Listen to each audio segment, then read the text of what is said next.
Hello, everyone, and welcome to the Social Contract, a Commander podcast. I'm Mike Olmond, and joining me, as always, is my co-host, Alex Lapp. Alex! We're doing something a little different. We are, Mike. We are doing a Precon upgrade. Yeah! Which is new for us. I'm sure. I mean, there are a lot of other creators who do Precon upgrade. Yeah. No, there's... But there are not very many Social Contract Precons. Yeah, when you say upgrade... we're not saying, hey, we're going to take this Precon from a 5 to an 8, or here's the 10 swaps for budget. Here's the thing. Some of this is going to absolutely make sense on a broad spectrum for everybody. And some of it's going to be like, you took out this to put in a Veteran Explorer? Like, what's going on? That's not really, better, but, okay. We're going to do some weird stuff. This is the upgrade the table experience version, which I'm pretty excited about. We're focusing the deck in on the specific aspects that we like. And let's briefly mention this deck. This is the Elven console blue-green Precon from Lord of the Rings Tales of Middle-earth, which is normally helmed by someone that we're not going to have helmet. Who are we going to have helm this deck, Mike? So we discussed this, and there's a whole lot of really cool commanders in this deck. And it was, all right, this deck cares about elves, it cares about voting, it cares about big spells, it cares about some politics. I don't know. So we got Serdan, the shipwright. It seemed like it was pretty easy. I think we narrowed it down to 2. Yes. Almost immediately. And the other one is in the 99. And the other one stayed in the 99. We're going to be able to go through. There will be a list on the side of the screen for our YouTube watchers as far as, hey, this is what's gone out. This is what's going in. We made a decent amount of changes here. It's still got the bones of the original deck. But this is something where we're talking about upgrading it for the table. This is just overall better enjoyment for a deck that did a lot of good, hey, table, we're going to have some fun. I'm playing the political elves Precon. Now, we're playing the social contract Precon.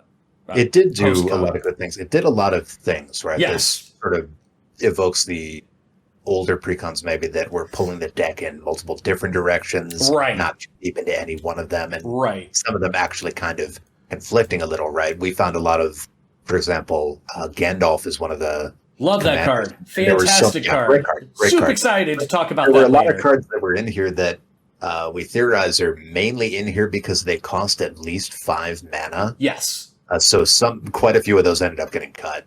Yep. And just because, hey, this works if this is what the deck is trying to do. Right. If it's what the deck is trying to do 15% of the time, that's a really odd investment to put it. So, spoiler alert, we're going to talk about Gandalf on a different day. If we can, yeah. Gandalf is one of our... We're about Serdan's deck. Yeah, this is Serdan's thing. Which every time I say, I feel like I'm saying it wrong because I think it's like Serdan, the Knight Dan. So if I'm saying that wrong, at some point we're going to get out of Middle Earth. And it'll be like Serdan. Serdan. See, I can't. No, it's an A anyway. So also for our audio and YouTube watchers, we're doing this a little bit differently. We're recording straight up off of a video capture software. So instead of us taking separate recording tracks and then taking all those and me plugging in 80 different cards that are going to be swapped in, swapped out, etc., we're just going to try and do this all at once. So if we sound a little bit different... it sounds like trash. If it sounds like trash, let us know. If it sounds awesome, let us know. If it sounds... I don't like change, but this is okay, also let us know. Because we're going to figure out a little bit on the fly here. So we've got a Google Doc. Yeah, we're doing this a little weird. Yeah. I wanted to do swaps, right? Mm-hmm. I want this to specifically be a Precon upgrade. So we have a list of cards we've taken out. Yep. We have a list of cards that are going in. And done my best to match those up on a one-to-one basis, trying to keep mostly ramp for ramp, mostly draw for draw, and not really unbalance the deck, although the deck did have to have some rebalancing after we did our first few revisions here. But the way that I landed on ending up doing it is that we're going to go ahead and go alphabetical order by the cards that we took out. Yep. So hopefully if you're following along, you will be able to easily see, oh, this is my deck list. We're at the A's. This is the card I'll cut, and what are we putting in? So there you go. If this is a completely backward way of doing it and there's a way better way, just let us know in the comments or on Discord. But also, if you do that and we don't do it, it's nothing personal. It's just this is the way our brain works.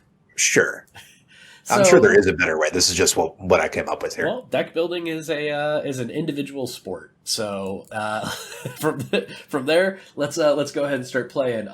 So the first card that we've got out here is Arwen, Weaver of Hope. We didn't even say what Serdanda did. Oh yeah. You know what? Commander Mike. Foreshadowing. Serdan, the shipwright. 3 green, blue for an elf noble, 3/4 with vigilance that has secret counsel. Whenever Serdan the shipwright enters the battlefield or attacks, each player secretly votes for a player, then those votes are revealed. Each player draws a card for each vote they received. Each player who received no votes may put a permanent from their hand onto the battlefield. Yeah, so right off the bat, this card is an incredible design, Mike, and we were so pleased to see it. And this, I think, is the perfect commander for us to build our deck around. 100%. A nice Simic group hug deck. There's going to be a lot of group hug good stuff, but we're also going to have some specific things, especially things that were already in the precon. Right. And then maybe adding some things in to allow us to sort of hone in on that. Everybody draws, and maybe everybody gets some more benefits that Serdan likes, like dropping things on the field. Exactly. Things like that. So, Mike, let's go ahead and go into those swaps. Okay, so we're starting with Arwen, Weaver of Hope. Didn't fit with what we wanted to do. And we are inserting a Displacer Kit because they're adorable and for no other reason. Because it's high synergy with what we need to do. Oh, okay. So 3 and also a blue. Very cute. Yeah, it is cute. 3 and a blue for a 2/2 cat beast with avoidance. Whenever you cast a non-creature spell, exile up to 1 target non-land permanent you control, then return that card to the battlefield under its owner's control. Super blinky effect. Yes, we have a lot of non-creature spells in this deck. Yep. And our commander's trigger is on ETB or attack. Now, we are group hug players. Sometimes we don't want to risk our nice utility creatures or commanders by attacking. So one way to get around that is with some blinking. And we do have a few blinking cards in here. One of them is this very adorable Displacer Kitten. Yeah, and I love going Simic and Value, and Simic and Value are synonyms at this point. They're like this. Yeah, but now it's in an idea of like, hey, this is pretty much up to y'all as far as what kind of value is getting put around the table. It's going to be good for everybody. We're just putting ourselves in a position for it to be best for us because that's how we build. And we did talk about what Serdan's actually doing. Yeah, that it has this idea that everyone needs to get somebody covered, like they're blocking them in basketball or something, right? Like this person, they're getting a card because we're not letting them drop a creature, or this person's getting a card, right? And it has this dynamic, right? Yeah, go on. So I have a question. There's like you could reveal cards and you could reveal information and everything like that. Serdan says specifically that it secretly votes for a player. Do I get to tell people who I'm voting for, or is that outside of like the spirit of the rule? You can say anything you want, but you can't lie about publicly available information. That's the big one. So but it's not publicly available, right? It's saying it's not publicly available, right? And people may not like you if you were to say vote for one person and then say you were voting for somebody else. Right. But as far as I'm aware, that is not against the rules. Fair enough. And you're not bound by what you say out loud. So, somebody's writing down a secret vote and they say, Mike, and then they really wrote Alex. Yeah. Now, it seems to me that they're allowed to do that. How many A's are in Mike? Just asking. Oh, there's so many. So yeah, Displacer Kid, very cool. We're gonna blink Serdan a bunch, yay extra effects, and a couple of other things just because. And like Mike mentioned offhand, this is not going to be a budget upgrade. This will probably be in the $100 to $200 upgrade. So if there's a card that you're like, I'm not buying that, that's fine. You can make some of our other cheaper swaps, no problemo. 100%. Absolutely. We're taking out an Ash Barons, and we're putting in a Glasspool Mimic. Why are we putting in a Glasspool Mimic? Well, Glasspool Mimic is just First of all, let's talk about this. Yay, Lance! Modal double-faced lands, where they're cards that have a land on one side and a spell or creature on the other side. In my playbook, Mike, those are lands. Yep. I know that they're usually tap lands, but we count them among lands. And any land that can also be a spell is great. So I'm a huge fan of modal double-faced lands that can also have a spell on it. And Glasspool Mimic can just be a nice, easy copy effect for one of the creatures that we do have. Right. And we don't have to drop a land for it. That's the big thing, right? Even though it's a tap land, you still get to have a spell in a land slot.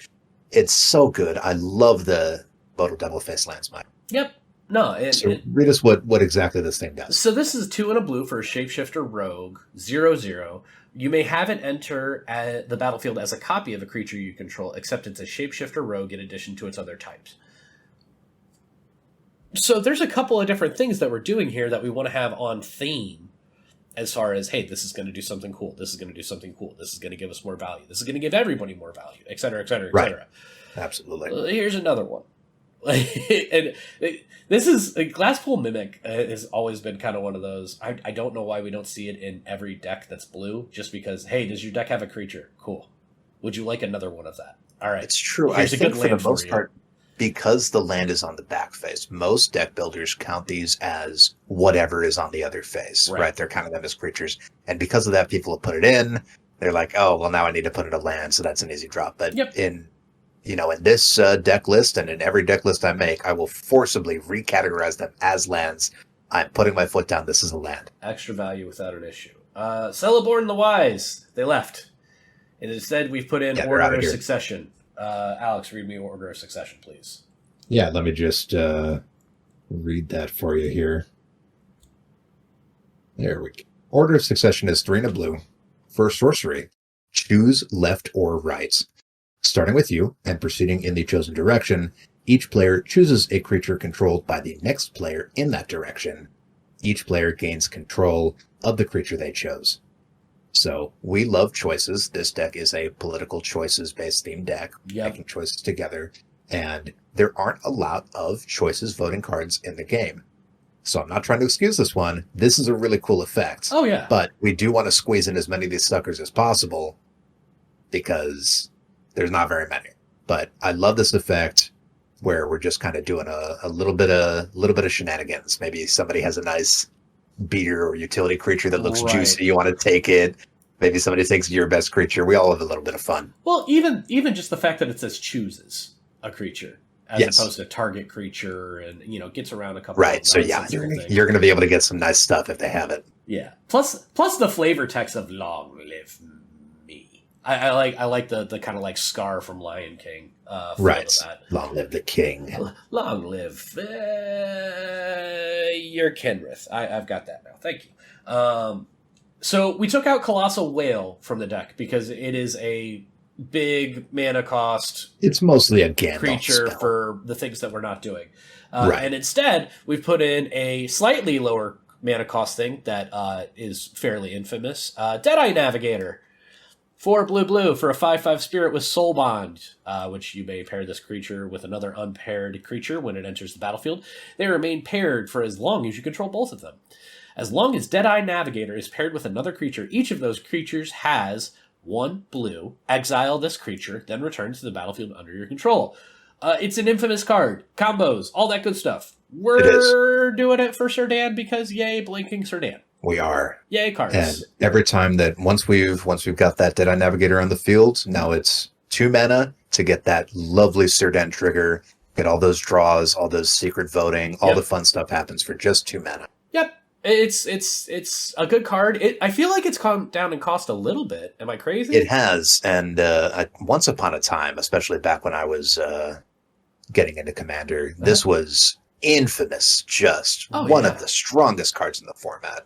And it is still quite strong, but we are not using this to go infinite, even though we approve of infinite combos on this channel. Sure. This is specifically for Sir Dan synergy, and there actually might be a couple other creatures in here that could take advantage of that. 100%. Because every time you activate it, you are allowed to switch which creature it's soulbound to, because it is re-entering the battlefield. It's pretty cool. Temple Bell is going in for Commander Classic. Sphere.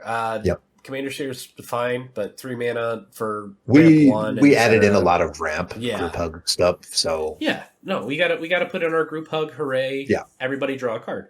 so You we swapped it out for that nice Temple Bell. gotta have a lot of stuff in the hand for Sardan to put stuff onto the battlefield. Temple Bell's for 3 you. generic mana tap. Each player draws a card. It's an artifact. You know this one. And like we said, there's going to be quite a bit of good generic group hug stuff because this didn't come in the Right. box as a group hug deck, Mike. Nope, we're converting it bit by bit here. Nature's Lore, Yes. 1 and a green for Coming in for sorcery. Cultivate. Yep, search your library for a forest card, put that card on the battlefield, then shuffle. Getting that out for Cultivate, like you said. I vastly prefer Nature's Lore and 3 Visits, which we also switched in Yep. for the more expensive things that, maybe you get one to hand, one to the battlefield tapped. Right. I love the untapped cheap version. That's for me. Yeah, for sure. Then we go over to Devastation Tide. We've removed that, and instead we've put in the much more fun Coercive Portal. Oh, yeah. Yeah, 4 for an artifact with Will of the Council. At the beginning of your upkeep, starting with you, each player votes for Carnage or Homage. If Carnage gets more votes, sacrifice Coercive Portal and destroy all non-land permanents. If Homage gets more votes, or the vote is tied, draw a card. So we took out the Devastation Tide, which is a board wipe, and put in Coercive Portal, which is a far more interesting board wipe Right. that allows you to kind of have this maybe hold the table hostage, maybe people are deciding when it's time to make the change, or maybe everyone's too protective of their board and they just keep feeding you cards, which is fine by me. The downside is, oh no, the thing that I cast is now starting to bite me in the butt because Right. I'm in a better position to win. Well, that's fine. Sometimes it's more fun to wipe the board clean, even if you're in pro. Next one, we're looking at Elven Farsight. It's gone. Now we're at Manifold Insights. Find it through here. 2 and a blue for sorcery. Reveal the top 10 cards of your library, starting with the next opponent in turn order. Each opponent chooses a different non-land card from among them. Put the chosen cards into your hand and the rest of the bottom of your library in a random order. So, we haven't talked about this card a whole lot. It's a cool card. This card came out of the Commander 2016 Neos and Hero Stalwart Unity Precon deck. And it's a good card, it's right? A good card. It's really deceptive, right? Because it's sorcery speed draw. Yep. That immediately is going to put a lot of people off. Right. And your opponents choose what you get. However, you dig deep with this. This is like Treasure Cruise. This is so deep, man. You dig 10 cards deep. And they find, what are they going to give you? The worst thing they find? Maybe they'll give you something good because you've been so nice to them with Sardan. I don't know. Maybe you cut a deal. But this is, you're drawing probably 3 cards for 3 mana. Yep. And you're going to find something. Well, and think about it in the worst case scenario. Well, Right. not the worst case scenario. Think about it in like the average case scenario. Well, they can't give you a land. They can't give you That's a land. important. So What are they going to give you? It's Yeah, not a land. third of the cards, take them out. So 10 cards, okay, let's say there's 6 options that they have. Yeah. You're going to get 3 out of those 6 options. Cool. Unless you're the arch enemy, Right. there's a good reason for people to try and help you. This isn't a tutor, but this is Even if 3 they mana, don't try 3 and help cards. you, we've talked about this with some other group tutor effects, or where people are choosing cards for you. We're building the deck, Mike. We didn't put any bad cards in this deck. That's the plan. So whatever the worst card they give you is still a card that you chose for your deck. Let's say, and we're skipping ahead a little bit here. Let's say that your board is empty and they give you a Deadeye Navigator, they give you an Expropriate, and they give you a Genesis Wave. It's like, all right, well, cool. I can't use any of this anytime soon. Great. Yeah. You still have 3 powerhouses like in hand You now. do. In your hand for later. Yeah, and there's a difference between the best case scenario, the worst case scenario, etc. Manifold Insights is really good. And the number one reason why we put it in, obviously, is choices. Mike, the man in Manifold Insights looks a little bit like you. No? Yeah, all right. No, I scooted a little bit closer. Yeah, I can see that. He's having so many ideas flowing to his head. Yeah. Are they flowing in or are they flowing out? No, they're insights. You're right. They're Presumably flowing in. Yeah. Fair enough. That was a dumb question. This isn't one with nothing. Yep, you're right. Yeah. We are going less into the elf basis for the deck, so we are changing out an Archdruid for a regular Druid. Elvish Archdruid is gone. The Root Reaver Druid Yes. is in 2 and a green for a 2/1 elf druid. When Root Reaver Druid enters the battlefield, each opponent may search their library for up to 3 basic land cards.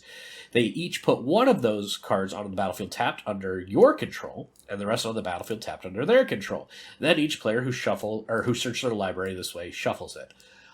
Just the idea of, hey, everybody, we're going to get all of our basics. I'm going to blink a Root Weaver Druid 1,000 times. Right. It's fun stuff. It's really good. The value for us is almost too good. You really want to get this one out earlier in the game where people are more likely to be desperate for lands. Right. Because if you get this out mid-game or late game, some people are going to look at it and say, well, you're getting more value than I am, so I'm not going to go for it. You don't want that to happen. Right. And this is another one of those things where it's like, sometimes you kind of have to say that, hey, if one person does this, it's a win. You don't have to convince the entire table to do it. This does not have to be a 3 mana, I'm going to get 3 lands and everybody else is going to get 2. Although if the first person in selection order chooses to go for it, the other people are more likely to go for it. 100%. You need to talk to the person on your left and become really good friends. Like, listen, buddy, I know you need some lands. I need some lands. And one of the ways that you can do that is you can take out your Elvish Piper, because we don't want to cheat things out that way. We're going to cheat things out with Braids instead. 2 blue for a 2/2 human wizard. At the beginning of each player's upkeep, that player may put an artifact, creature, or land card from their hand onto the battlefield. Classic. It's always good. And just, hey, we're going to do this, and eventually, hopefully, this gets back to me. I hope you all enjoy your free stuff. If you just don't... like Mike said, right, this is the exact same flavor. Elvish Piper is, it's a 4-mana creature, pay a green, sheet out a creature. This is so much more fun. Yeah. Everybody go ahead and put your stuff out there. And it's right on theme with Sirdan, right? Sirdan has the effect where if nobody picks a player to draw a card, they get some Braids right onto the board. Yep. It's a good time. Moving on, Elvish Piper is gone. Elvish Visionary also gone. We're going to bring in another spirit here. Kami of the Crescent Moon. Blue Yes. for a 1/3 legendary creature spirit. At the beginning of each player's draw step, that player draws an additional card. Cool. Just 1/3. You know him, you love him. Yeah, it's a blocker. And 2/2. Have some more stuff, everybody. Holly Mine and Mono Blue, we love it. This is where we start getting into some of the fun stuff as far as I'm concerned. These are the standards, right? Then you take out the Elvish War Master, and you put in a Forced Fruition. Dangerous. This is one of our staples as far as, hooray, everyone, killing you with kindness. 4 blue for an enchantment whenever an opponent plays a spell. That player draws 7 cards. So here's the thing. What's the problem, Mike? You get them so much free card draw. Right. Everybody gets all the free card draw. Yeah. The benefits that you have here, though, are if the deck is really humming and Sirdan is out, great. I'll keep drawing cards, that's fine, but I don't really want to cast spells after a certain point. All right, great. Sirdan, I'm going to start trying to cheat stuff. Braids, I'm going to start trying to cheat stuff. Force Fruition, cool. I guess I cast this. Well, fill up your hand.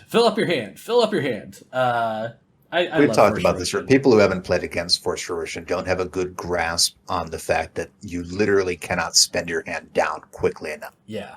You grow too fast. So after the first spell, they're like, wow, now I have a full grip. Right. They cast their second spell. Well, now I'm discarding 8 cards this turn. If they cast another spell, now I'm discarding 20 cards this turn. Man, I really hope that one of those cards that I drew was my Reliquary Tower or my Thought Vessel or whatever else that I need to not deal with this forever.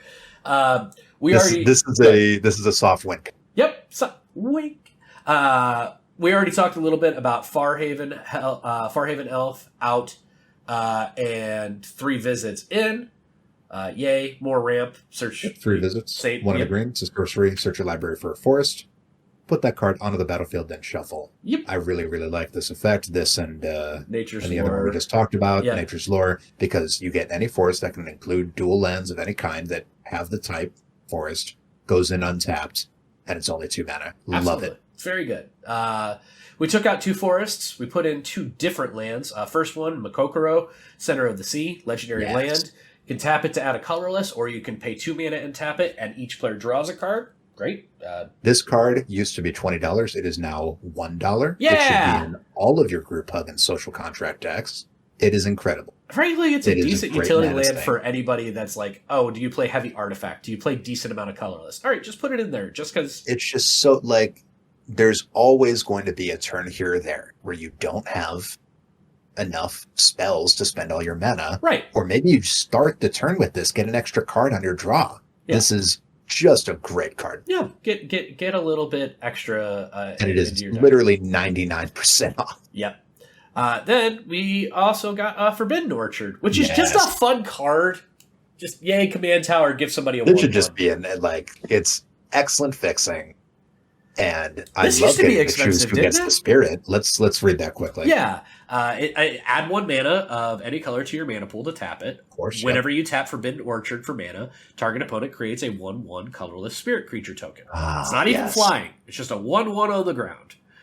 We've talked about this. And as long as something is free, the fact that it is small matters not. Because somebody who gets something for free, you ever been at work and they bring in I've been at work before. Yeah. Oh, sorry. Keep Mike, going. have you ever gone to work before? Yep, it's happened. No. You ever been at work, maybe in an office type job, and somebody brings in food for the office, and it's like mediocre, right? Maybe they brought in like a pizza from Little Caesars, or they brought in like a store box of cookies that are just mediocre. It doesn't matter. It's free food, so everybody is going to claw each other's eyes out to get those cookies or whatever they brought. It doesn't matter. Let's expand on that too. Because it's, hey, I brought free food. There's no reason for it. Cool. Everybody's excited that everyone free likes food. You. Yeah. There's also thanks, Mike. Yeah. There's also the, hey, I know you guys are all really struggling, and I'm destroying you as your boss. And man, everything is terrible. I'll tell you what. I'm going to make it up to you. Here's a pizza party. You know what? Not super thrilled about that. That's kind of the balance that we're living between. Right. So if we're winning, great. Here, have a 1/1. Ha ha. Also cut to Little Caesars deciding that they're never going to sponsor us. And it's always perfect fixing, whether you're in a 2-color deck, 3, 4, 5-color deck. It's a command tower. It's a command tower that gives a thing. It's a command tower that's even better for me and you. I thought, did this card used to be more expensive? It did used to be more expensive Nice. until it got a few reprints. It is now down to only $6 or $4. Yeah. Looking at here is $6 on Card Kingdom, and TCG you can find it for $4.18 on average. It's pretty cool. A lot of these lands have really been coming down. A lot of spells have been coming. Things that I used to imagine. You remember a few years ago where we're like, man, this card used to be a few cents and now it's $90. Well, heck, for some of these, it's happening in reverse. Well, heck, let's talk about another one. We're not as drastic of a price change, but another one that came down a decent little bit. Galadriel, Elven Queen, is gone. Heartwood Storyteller is in. Yes. This is now a $1 or $2 card. This used to be like a $17, $20, $30 card. This is now $2. Yeah, 1 green for a 2/3 tree folk. Whenever a player plays a non-creature spell, each of that player's opponents may draw a card. Mike, every time we talk about this, I say the same thing. Every single time I play this card, it has never failed to completely overflow everybody's hands forever. Yeah. Until the board gets wiped, people will draw 10, 15, 20, 30 cards off this. This is nuts. Yeah, Esper Sentinel for the group. Have fun. This is where we have a moment of silence for my boy Gandalf. We much respect to Gandalf.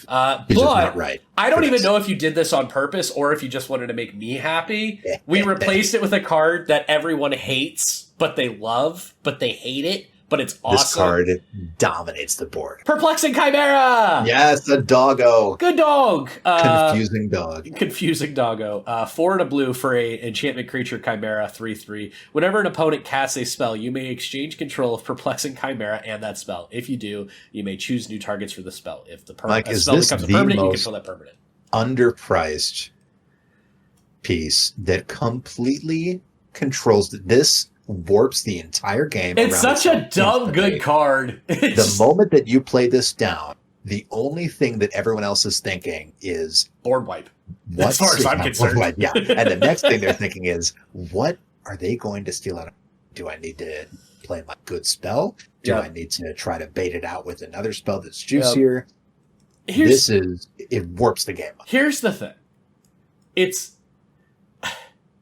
I get people hating this card. But then you think about it, it's like, hey, this doesn't say it does it once. Yeah, you have once it I now. spill your spell, now you have it. You can fire. And It'll be so much fun. Hooray! This is the kind of effect that is not so powerful that it would get banned, but it literally, like I said, it warps the game around itself. Yeah. So the moment it hits the field, the whole game is now about the doggo. It's just the silly. I love which is very Chimera. funny. This card is a mere 60 cents. Yep. On Card Kingdom. Have a good time. We're taking out another elf, Haldir, Lorien Lieutenant for Blue Sun Zenith. Hey, yeah, I heard you like cards on your cards, so here's some more cards for your cards. X, blue, blue, blue. For an instant, target player draws X card, shuffle Blue Sun Zenith into its owner's library. This is dang near a win con at some point. It is. Once you generate enough mana, you can use this to deck somebody. Or you can get yourself basically the lion's share of your library into your hand if you need to. Yeah, it's just a good overall, hey, cards need to be taken care of. Since it shuffles back in, there is a chance you'll see it more than once per game. Yep. Then we go from the Hornet Queen. You're going to get out of here because you're cool, but you're 7 mana, and Gandalf isn't here to enjoy you. We talked a little bit about blink effects. Here's one that doesn't go away very easily. Thassa, Deep Dwelling. 3 and a blue for a 6/5 indestructible legendary enchantment creature god. There's so many words on all the gods. As long as your devotion to blue is less than 5, Thassa isn't a creature. At the beginning of your end step, exile up to 1 other target creature you control, then return that card to the battlefield under your control. And for 3 and a blue, you can tap another target creature. Just hey, I want to be able to blink things, and people are going to have a really hard time making it go away. Love that. Right. Without the devotion, it's an indestructible enchantment. Yep. When you have devotion, it's still indestructible, but now it's a creature. You have a nice little mana sink on there. Yeah. You can tap something down as an emergency. And of course, we have the blink effect to get Sirdan back on the field and get those choices rolling again. Yeah. I love how Sirdan is basically like, I would like to braids, kind of, but anytime that I do a thing, did I show up or hurt somebody? Veto the braids. Yeah, exactly. If you get vetoed, you still get the card draw. Yep. It's a good time. From there, Inscription of Abundance, gone. Howling Mine, because, of course, Howling Mine. The classic, always. 2 mana for an artifact at the beginning of each player's draw step. If Howling Mine is untapped, that player draws an additional card. Ta-da! Everybody draw some more. You know it. You love it. It's the original group hug card. Learn from the past. Gone. You know why? Because I see your Howling Mine, and I raise you Howling Mine Plus. 4 mana for Fata Mythos. Artifact that says at the beginning of each player's draw step, that player draws 2 additional cards. So great card. This one did not go down in price. This is a fat $16. But you probably already have a couple of them if you're a politics group hug social contract player, because this just goes in every deck of that kind, right? Has this just not been reprinted, or is it just one of those cards I guess not. Let's everybody I don't want to mess up the advanced split screen setup I have here, but I'm willing to bet it has not been reprinted because this is not a high demand card. Fair enough, I guess. Well, it should be. From there, we talked about them a lot, especially in comparison to the Orcus Bowmasters. Legolas, another L, is going to be removed from this deck. But it's Legolas taking that L. Yeah, taking that L. But it's okay because we're going to put Awakening in here. It's just overall a fun enchantment for everybody. 2 green. At the beginning of each player's upkeep, untap all lands and creatures. All creatures. My people love this card. You put this on the table, it's happy hour. I'd like everybody to have a turn on everybody's turn. Absolutely. And we were talking about having some mana sinks. Yep. This is where you put those mana sinks. Yep, exactly. So, hey, we can do that. I can't wait for Thassa Deep Dwelling to be out and you have Awakening out. You untap everything. I mean, if you're really somebody who can slot in that Thrasios, you're going to get to roll Thrasios every single turn. Oh, Boise. That's rough. I don't like that. Really dangerous. I'll tell you what, we're going to go through one more card here, and then we're going to take a quick break. Okay, sounds good. So right in the middle of the L's too. Yeah, right in the middle of the L's. So here's the thing. It's exciting to protect Sirdan a decent bit, right? That said, we want to have some fun overall. So we're not going to, completely bury them in things. Lightning Greaves are going to be gone. Lightning Greaves, you're cool. Appreciate you. Removal. Yeah, we need some removal. We're going to give people a lot of cool stuff and the opportunity to abuse all that cool stuff. Why does blue have such incredible spot removal? Because blue. Because, it gives somebody some nice things. Yeah. Let's see what we got. Resculpt. 1 and a blue for an instant. Exile target artifact or creature. Its controller creates a 4/4 blue and red elemental creature token. I love how this is exile target artifact or creature for 2 mana. By the way, it's going to cost you like 25 cents. This is between Pondify, Rapid Hybridization, and Resculpt, and we're going to talk about the other 2 of those here. Yep. The spot removal in blue, it's like, it's balanced because you give your opponent something which, obviously applies negative value to the card, which allows it to be cheap. And you can remove something. Yeah. Okay. So if this is cheap because I get to give somebody a 4/4, and it's 2 mana. 2 mana. It's 2 mana. And it's a common, Mike. Yeah. It's a common, so it's supposed to be like super overcosted right. and weak, but it's not. This is an excellent bit of removal in mono blue. It's pretty neat. Pretty neat. We're going to take a quick break. We're a little over halfway through the cards here. So quick minute. We're really booking it, jeez. Well, we got to talk about how the deck operates and everything, too. And we got so many cards to go. Yeah. So we will be back in just a second. All right, we're back. Nice. What isn't back is the lonely sandbar. It is sad. It is alone and it is gone. Instead, that is still in this list for some reason. You know what? It's fine. That's why we do these things live. So the lonely sandbar is likely being taken out because it's being taken out. This thing is not staying out. Ignore the placement. Ignore the card behind the curtain here, because instead it's going to be replaced by Sanctum of Eternity. Land, tap, add a colorless. 2, tap, return target commander you own from the battlefield to your hand. Activate this ability only during your turn. Now, Alex, why would we want to do this? Well, Mike, if we want to get our commander's trigger happening multiple times, we do want to have it enter the battlefield multiple times. Yeah. And one way to do that is to bounce it and recast it. Yep. Now, this is an excellent land. I run this land in Emrakul because I don't want to have to always sack Emrakul and then bring it back out for 2 more mana. All right, Emrakul costs 17 now. Yeah, exactly. We don't want that. And we don't want Sirdan costing 7, 9, 11 mana. Yep. No. If we have to bounce Sirdan back to hand and replay him just to get the effects, that's okay with me. Yeah. Well, even just the idea, I love the fact that Sirdan has vigilance and it's on battlefield or attacks. So if you've got nothing else that you can do on your turn, your hand is a little bit light, all right, great. I'm going to attack with Sirdan. Trigger.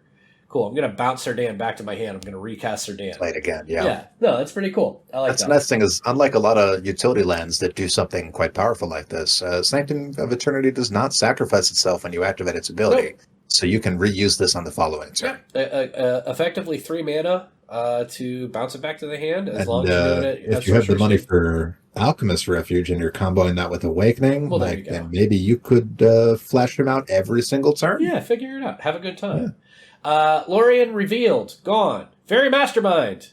This is just a silly card that I don't... It is. I need to put this in more decks. Yeah, because here's the thing. It's not cheap. But it's such a good, overall, hey, let's have some fun card. 1 and a blue for a 2/1 Fairy Rogue with Flash and Flying. Whenever an opponent draws their second card each turn, you draw a card. Cool! Not a bad thing. By the way, here's the mana sink. 3 and a blue. Each player draws a card. Excellent. So, have some fun. Everybody draw some cards. Yeah, you're going to get a bunch of extra card draw, and like we said, got a nice mana sink here for 3 and a blue. Each player draws a card. Always good to have a mana sink, especially for a good effect like that. Yeah. Also, I like the art of Yuta. And you can flash it in, so Yeah. Oh, hey, you're going to draw an extra card. Cool. Boop. Me too. We like that. Lothrian Blade. Gone. Pongify. We don't need blades. We have green 8 creatures instead. We have Monkey. Blue for an instant. Destroy target creature. It can't be regenerated. Its controller creates a 3/3 green 8 creature token. Yeah, this is what I'm talking about, Mike. Why does this card exist? But as long as it does, good include. Why does this card exist? Slots into deck. Seriously, I mean, blue just gets to do whatever the heck it wants. Yep, and that's, you know what? If as long as it's doing what it wants, and what it wants to do is, hey, would you like, a perplexing chimera? Would you like a monkey? Would you like a Reese? There's enough fun stuff in here. We're going to take full advantage of all this fun stuff Blue's doing, 100%. but I can still be mad about it. Not blue. Mirkwood Elk, another more expensive card that doesn't exactly fit in with what we want to do. We are going to replace that with Tempt with Discovery. Nice. I mean, it's the go-to, right? 3 and a green for a sorcery, Tempting Offer. Search your library for a land card and put it onto the battlefield. Each opponent may search their library for a land card and put it onto the battlefield. For each opponent who searches a library this way, search your library for a land card and put it onto the battlefield. Then each player who searched a library this way shuffles. Hey, I don't want to pay 4 mana to get out a specific land, but I would love for everybody to have a good time. Come on. And thankfully, the lands that we have listed here, there's nothing in here that's like, hey, this is really going to wreck your day. Right. Nobody's grabbing the Dark Depths combo. Right. No, we're being pretty chill about this. So everybody, let's just go get a land. It'll be fine, please. Song of Arendelle. Gone. Alex. Druid of Purification. We don't have it. What's did you just skip 7 cards, Mike? I might have. Yeah. Well, either way. So we're doing Mirror of Galadriel. Yeah, that's fine. And that's swapping off for Folio of Fancies. Yeah. We'll get down to that in a few minutes. That's fair. Folio of Fancies is an awesome one. 1 and a blue artifact. Hey, you can fix the problem that everybody had with Force Fruition. You can be a friend. Players have no maximum hand size. There you go. Yes. Clearly no downsides whatsoever for everybody. Pay XX and tap the Folio of Fancies. Each player draws X cards. And then you can 2 and a blue tap the Folio of Fancies. Each opponent puts a number of cards equal to the number of the cards in their hand from the top of their library into their graveyard. Let's get those hands full, and then let's make all of it go away. I love Folio Fancies as a win con in just about every scenario. Good mid game. It's good when you need to close the game. Yeah, I dig it a lot. Just the overall, even being in a situation where it's like, you know what, I'm gonna just have everybody have all of the cards. Draw your deck. I would like you to have 43 cards in hand at all times. I like Folio Fancies a lot. Now the rest of your library will be in the graveyard. Yeah. No, eventually this is going to be very badly. This is going to end very badly for all of you. But I would like you to have all of the cards in the meantime. But what value for 2 mana? Very nice. Opt gone. We are not super worried about scrying at this point. We're not. No, not really. We're not worried about cantripping. We do love an offer you can't refuse. A blue. For an instant, counter target non-creature spell, its controller creates 2 treasure tokens. Now, this is an uncommon. It's a little spicy. It's a little spicy on the price, but I love it.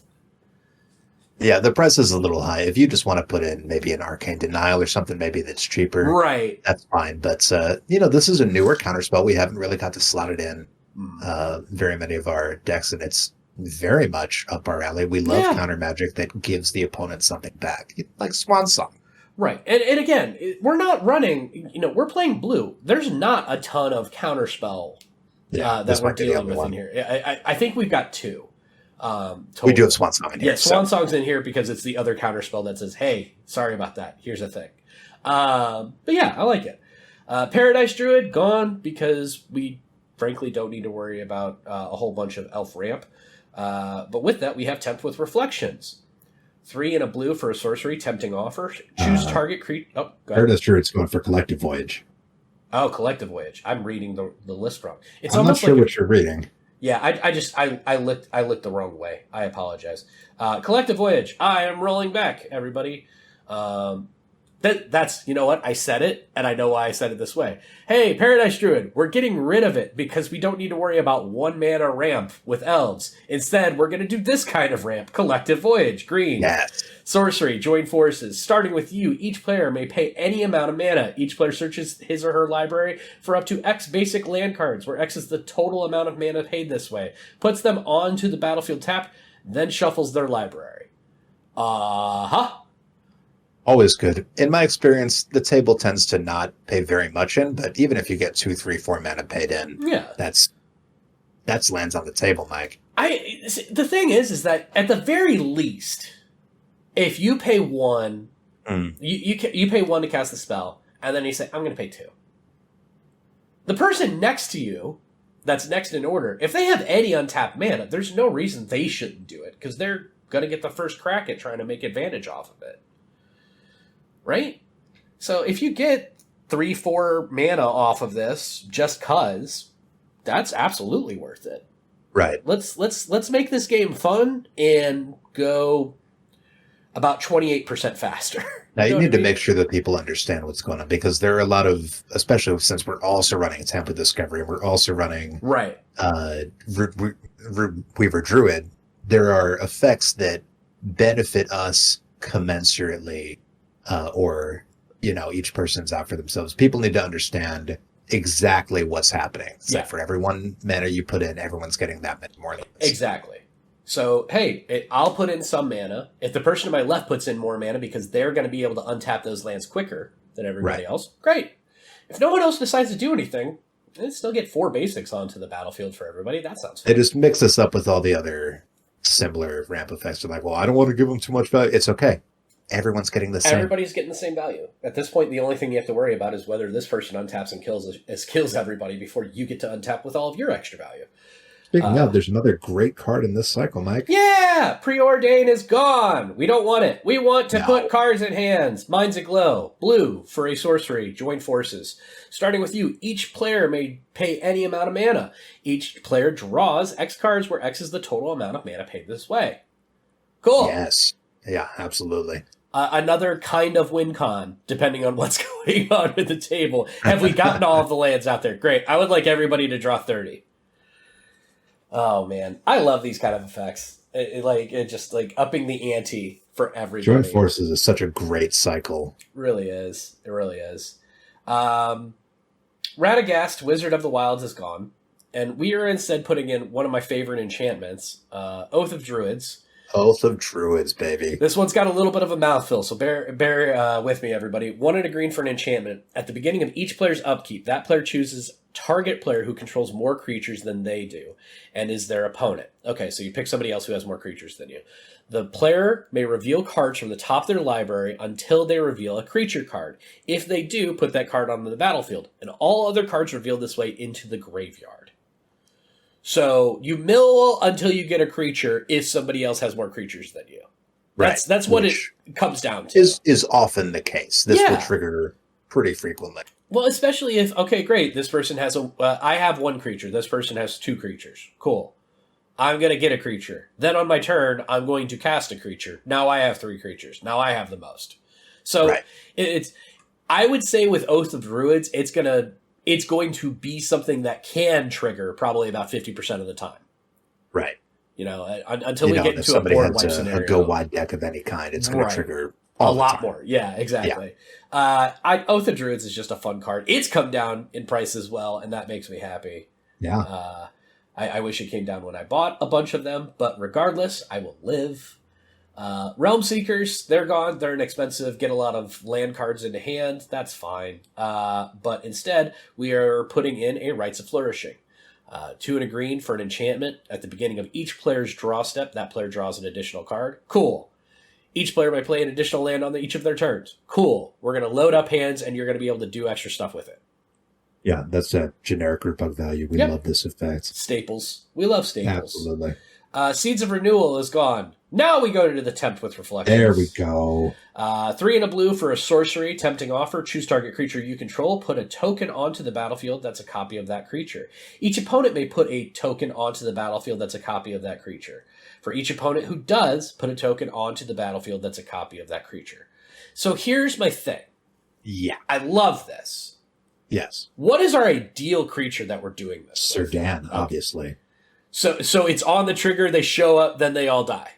Yeah, they die, but that Perfect. doesn't matter. You still get the trigger, Mike. Okay, because see, I'm all in on that.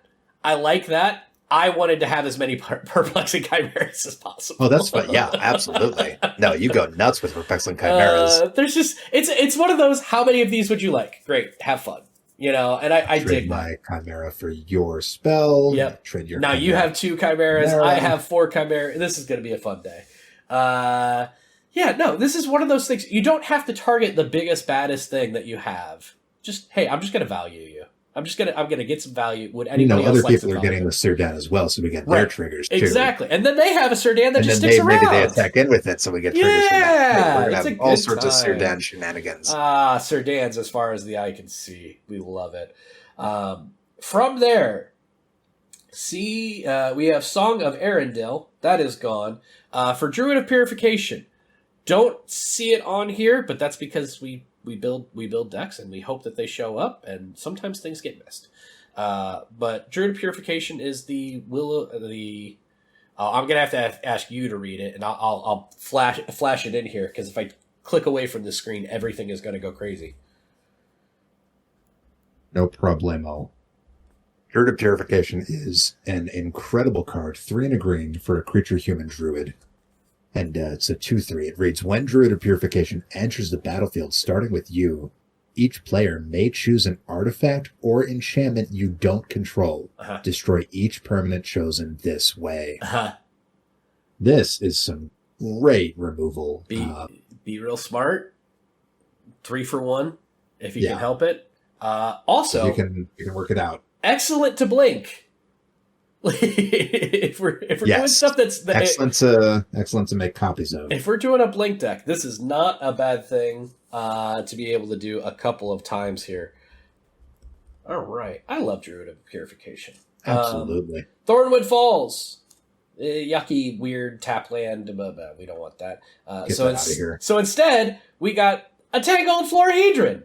It's so cute. It is pretty adorable. A 1 and a green for a 1/1 elemental that can tap for green. Or, if you don't need a body onto the field, then you get Tangled Veil. Enters the battlefield tapped, and you can add a green. So basically, the same thing, but with a higher upside on the other side.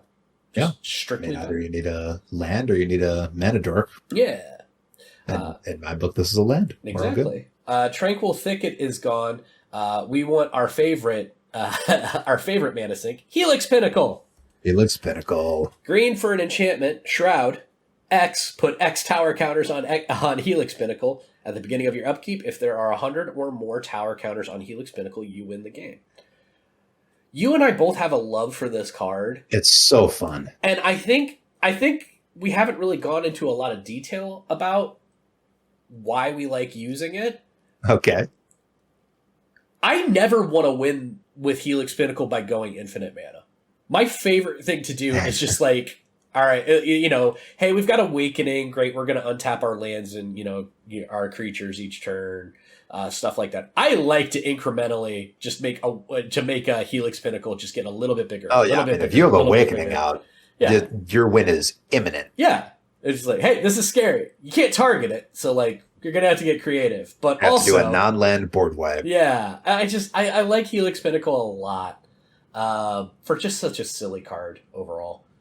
It's just great, right? Because it's as long as you play it the way that we play it and you're not like, okay, flash it out, instantly go infinite, game's over, whatever. Yeah. And here's the thing. If you do that, that's fine.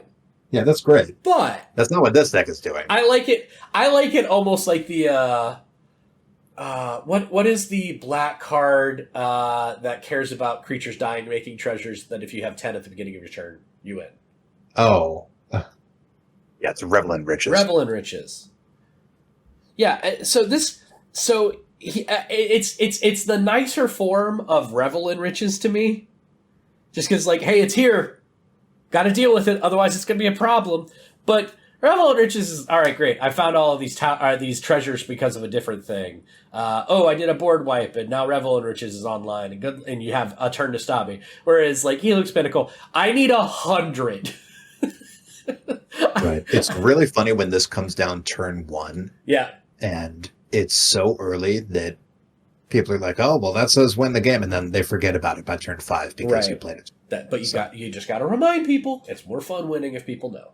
That's true. But also, I'm activating my Helix Pinnacle 4 times. But also, 96 left. Let's see. Vine Glimmer Snarl is gone. Raven Form, because we're just gonna do all of the make things go away.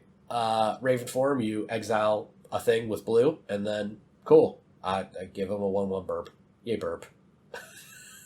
Pongify, Rabbit Hybridization, Resculpt, all of the... No, you can't do that. I hate that. It's too angry. It's too mean. You're this now. We enjoy that. Whispersoul Cloak turned into Vanishing, which is just strictly more fun. Vanishing is probably my favorite protection package piece. It might be one of my favorite blue cards. Blue for an enchantment aura. Pay blue. Enchanted creature faces out. Mike, how is this still under 50 cents? I mean this vehemently. I think it's because people still don't understand how phasing works. I don't know how phasing works. Well, let's do the mini crash course here. Yeah, Judge's Corner. It's absolutely. A podcast in a podcast. Go ahead. Phasing is a lot more simple than it sounds. When something phases out that's on the battlefield, it's still in that zone. It hasn't changed zones, and it won't change zones. It's simply treated as though it doesn't exist. Its continuous effects are not in force. Right. It cannot attack or block. It does not get destroyed due to board wipes or spot removal. It's simply, you put a cardboard box over it. It's not there until it is there. Creatures phase in, or permanents phase in at the beginning of the untap step before untapping your permanents happens. Okay. And then there's the second little wrinkle. You might be looking at this thinking, okay, well, what good is it to make the enchanted creature phase out? Because my R is just sitting there all vulnerable. Uh-huh. So there is this secondary form of phasing out. That when a permanent phases out, all permanents that are attached to it also phase out. So you are protecting both the creature, which, let's be honest, is probably Sirdan, and Vanishing. Now, this is not blinking, right? So we don't get to do that double dip where Sirdan enters the battlefield. No, this is not causing leaving and re-entering. Right. But this is dodging almost every possible form of removal. You hit it with targeted removal? No, not happening. Board wipe? Not happening. -X, sacrifice, bounce to hand, bounce to library, exile all things? No, not happening. This protects what you need to protect, and it's basically just the cost of a counterspell, Mike. If I phase out my if I have a Perplexing Chimera, I put Vanishing on it, I use it, it goes to somebody else's battlefield, then I phase it out. Does it come back on their battlefield, or does it come back on my battlefield? Well, it phases out. It should be coming in on its controller's next untapped step. Okay. And that's a good point, right? When you donate or when somebody steals something of yours, you give it to them. That doesn't mean that they also control permanents attached to that permanent. You still control the R's and equipment. Okay, cool. It's a very good defensive piece of, no, I don't want that to happen. Sorry, bye. No. We talk about only having 2 counterspells. This is a counterspell that says counter target spell that would affect 1 creature. Yeah. Target, counter, no, I like this. I like this to be here. You would be shocked by how much this dodges. Yeah. It says counter target Rabid Hybridization. Speaking of which, Windswift Slice is gone. Rabid Hybridization is in. Blue for this seems familiar. Yeah. Destroy target creature. It can't be regenerated. That creature's controller makes a 3/3 green frog lizard creature token. Which, frog lizard. Fun. They can't all be apes and ravens and elemental creature tokens. Yeah, but we're diversifying a little bit. Yeah, there's nothing wrong with that.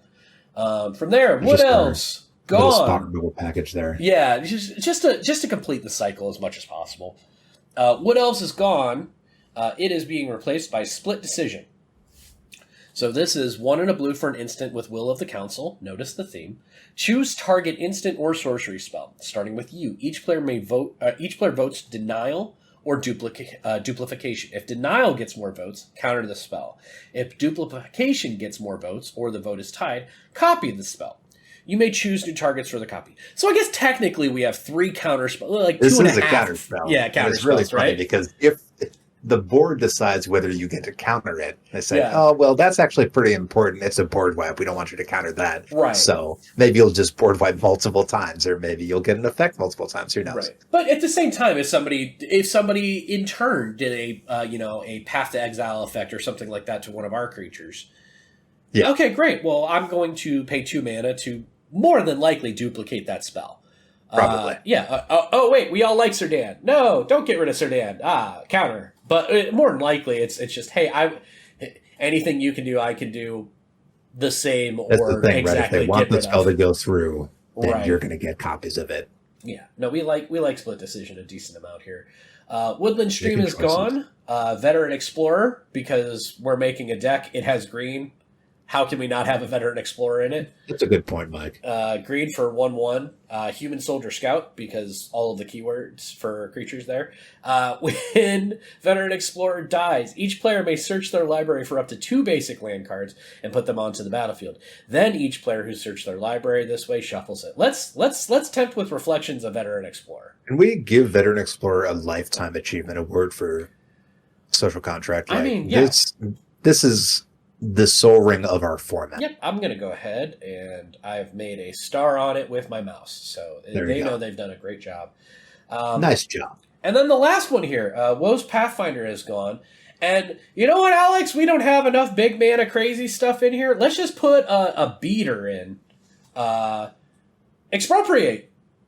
Like this is the choices win con right here. Yeah, because I don't think I have Expropriate in a deck, but if I was going to have it in one, the deck that it's like, hey, I'm going to let you make choices. I'm going to let you vote The on price stuff. has dropped a lot. This used to be like $70. Yeah, it's still 25, but that's more than 50% off. It's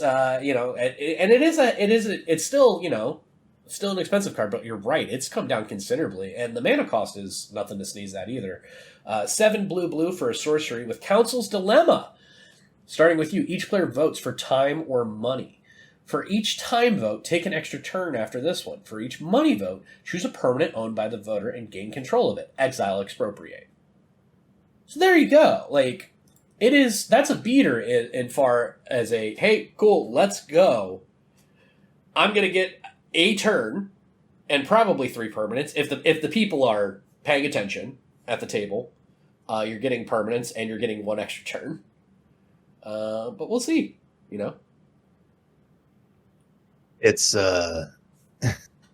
it's a very flashy effect. Yeah, but that's okay. We can afford a little bit of flash in here. And we have a few different varied win cons in here. We have an alternate win con. We have take some extra turns. We have milling people out with our extremely fantastical spells. If you find that this game isn't closing out fast enough for you, you may want to insert some more win cons on your own here. Well, let's really think about that. They can't necessarily see the Google Doc that we can. That's a good point. Let's go over some of the cards maybe that we left in. Yeah. And maybe some of these categories. Well, we got Plus Unseenneth in there. We've got Expropriate. We've got Folio of Fancies, which we've added. We've got Force Fruition. Genesis Wave is in this deck. Right. That was already in the deck. Yeah, great. Here's a whole bunch of stuff just coming down and being... You're going to be building a lot of mana in this deck. Let's just get the entire deck out. Hypergenesis. Let's outvalue everybody by getting a lot of things in hand and then putting them out onto the battlefield. And then, just for the fun of it, Overwhelming Stampede. Yeah, we got the Overwhelming Stampede. Yeah, and... I could see hey, we've only got 17 creatures in this deck, but then we've also got a Sylvan Offering, and we're going to be putting all as much stuff out onto the battlefield as possible, and we've got something where we're making with Reflections. Yeah, you got enough stuff where... Glasspool Mimic. Yeah, Overwhelming Stampede does not have to be I'm going to make everything +10/+10. Okay, great. I'm going to give everything 3/3 and trample, and I'm going to attack with a whole bunch of stuff. And that's a win con all on its own. This deck does a decent amount of targeted removal because people are more than likely going to be able to cheat stuff out with Serdan and some of the other effects that we've got going on. Right. We didn't even talk about some of the removal that we still have in there from the precon, like Beast Within, Beast Great Within, Effect, Lignify. This is Yeah, we got Rexage. Heck, Rexage, let's yeah. blink Rexage a couple of times. There you Absolutely. go. This is a cool deck. This start is a cool deck. I'm more excited about it now than I was before. What was your favorite thing to put into this deck? Favorite thing to put in? I mean, for you, it's probably going to be that Perplexing Chimera, right? It's just so interesting to be. It's one of my favorite cards. Yeah. Every time I resolve it, I'm like, this is so much fun. Everybody else is so screwed. Well, when we talk about how we like the Secret Council and Will of the Council and the voting and we like those things because it's a game inside of the game. Perplexing Chimera this is a new game that we are playing. You're not playing Commander anymore. Now you're playing Perplexing Chimera. Because this isn't like the things where it's like, if I want to do this, I have to cast 2 spells to be able to do it. Because the first one is going to get countered, and the first one is, Cure the Great Quest Spinner, this is not. Yeah. This is a much more devastating effect. No, you are playing a new game with everybody, and then after that game, that player that you played with and eventually won, they get to start the game. Then you make a copy of it. I love Perplexing Chimera a lot. Yeah, absolutely. That's an easy choice there. I do like that one. What about you? Is that you as well, or is it Vanishing just because, hey, we get to give it a little bit more? I mean, Vanishing is just such an easy include, right? Yes. Yeah. The amount of defense that you have on it. First of all, nobody even knows this card exists. This card is so absurdly undervalued. It was printed in Visions. It was never printed again. It's under 50 cents. And basically, as long as you leave up your counterspell mana, the creature you're protecting... Almost the only thing that can stop it is if somebody hits it multiple times at instant speed. Right. Which could happen. Or somebody has a perpetual, which we call a dirge effect, the opposite of an anthem, where they -X to the board, and it's a continuous effect. Right. So even when it comes back, it dies immediately. Yeah, when a creature enters, do this Those are damage. The only 2 things, not even really. enters, The double tap and the dirge. That's really all they can do. Every other kind of removal, they're screwed. Yeah. I do, we talk about What about Displacer Kitten? We love that Displacer. Yeah, Displacer Kitten is really good. I was going to say that and Force Fruition are the... Force Fruition. Force Fruition, just because it is the coolest spell that, if you know, you know. You know what I mean? If you know, then you probably are casting at most 1 spell per turn, which is a powerful freezing, chilling effect. If you don't know, then we get to watch your eyes go dead as you realize that you've just drawn 28 cards this turn and you can't do anything with them unless we pull the offenses out. I'm going to cast a couple of spells and I'm going to get my combo pieces. Okay. Yeah. Have fun. Now your library has 20 cards in it. I'm going to go ahead and cast Blue Suns for 21. Have fun. And then, yes, of course, Displacer Kitten. It's so adorable, chewing on its weird little pseudopod leg or tail. Every time you try to pet it, it disappears out of existence. Boop, boop, boop, boop. Alex, this is a pretty fun deck. We took something that was pretty fun. 40 cards is nothing to sneeze at as far as a switch. Right. But then again, this is in the low hundreds of dollars. So if there's a few swaps that you're like, wow, that's a really easy swap for me to make. Right. Just piecemeal, make those little changes, and over time, make your own version of this deck. You'll find this becomes more social contract than the Precon ever could have been. Yep. And we're building off of the cool they jogged so we could cool run as far as overall table involvement and fun. Right. We are so pleased that we even get a deck that's even in the same zip code as what we're going for. It used to be slim pickings on some of this stuff. A new set come out and we'd have 10 cards that we were excited to talk about, and then we'd find another 5 or 6 that we could kind of convince ourselves. That's very true. Yeah. But even that still holds true with precons, right? Even though we're getting 25 precons a year. Yeah. The chance of getting a precon like this is 1 in every several years. Sure.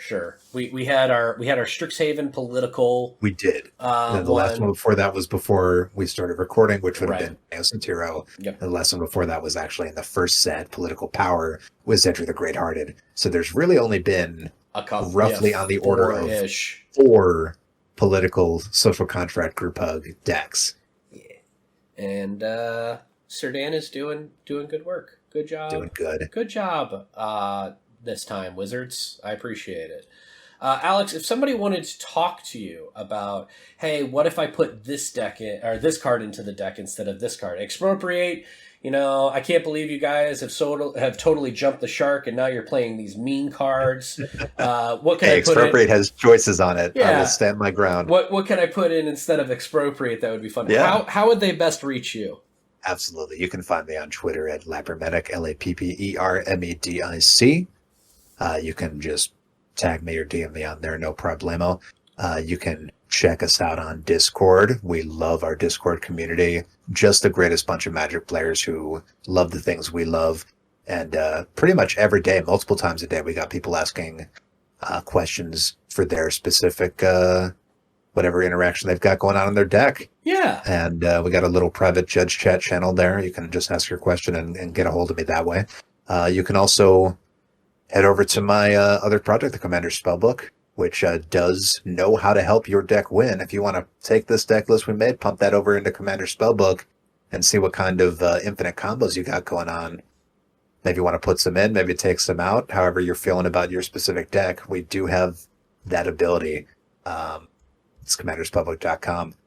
And Mike, this has just been great. What are we going to do next after this? Well, you put out an article. I want to talk about that. I did put out an article. You did put out an article. Idiottrek.com. I want to talk about that. I want to take a little bit of breathing room before we go into another deck tech. Right. But at the same time, we have some patrons. We have some patrons who have some suggestions. Who are very generously supporting our podcast at patreon.com. And I'm sure Mike knows the exact URL for that, but it'll be in the show notes.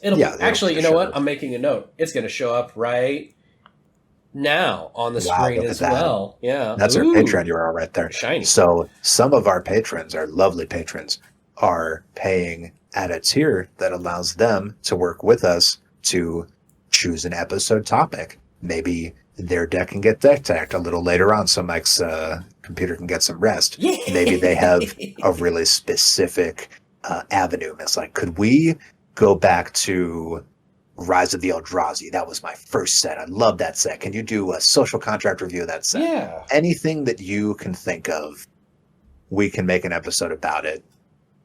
If you're supporting us in that way, no problemo. 100%. And I think we have some people on deck for episodes like that. But yes, I'm excited to talk about the article I released. It was the start of this month, and it's about helping to remember some complex rules in the game of Magic. Right. That'll be really fun to talk about. Yeah. So thanks for listening to the podcast, everyone. If you liked what we were talking about, please rate and review. If you like the new setup not the new setup. If you like this experiment, as far as the audio and video version of it, please let us know. You can join our Discord. That's the best way to be able to find us and reach us. And if you want to support the podcast even further, we already mentioned it. Please join our Patreon. It's not something that is needed for us to continue to do the content, but at the same time, it helps. It helps. Our podcast will always be free, but if there are people out there who are just itching to have us specifically talk about something specifically, or maybe even talk about or to someone specific, if you're paying that much, we can try to make that happen. And you could have your favorite thing or person maybe on this podcast. We'll do what we can. We'll do what we can. Because that's all you can expect. And all anybody can expect from you is to just have as much fun as possible. We had somebody asking about Rachel Weeks, and we did have Rachel Weeks. She's a lovely guest. We had her on in an early episode. Yeah.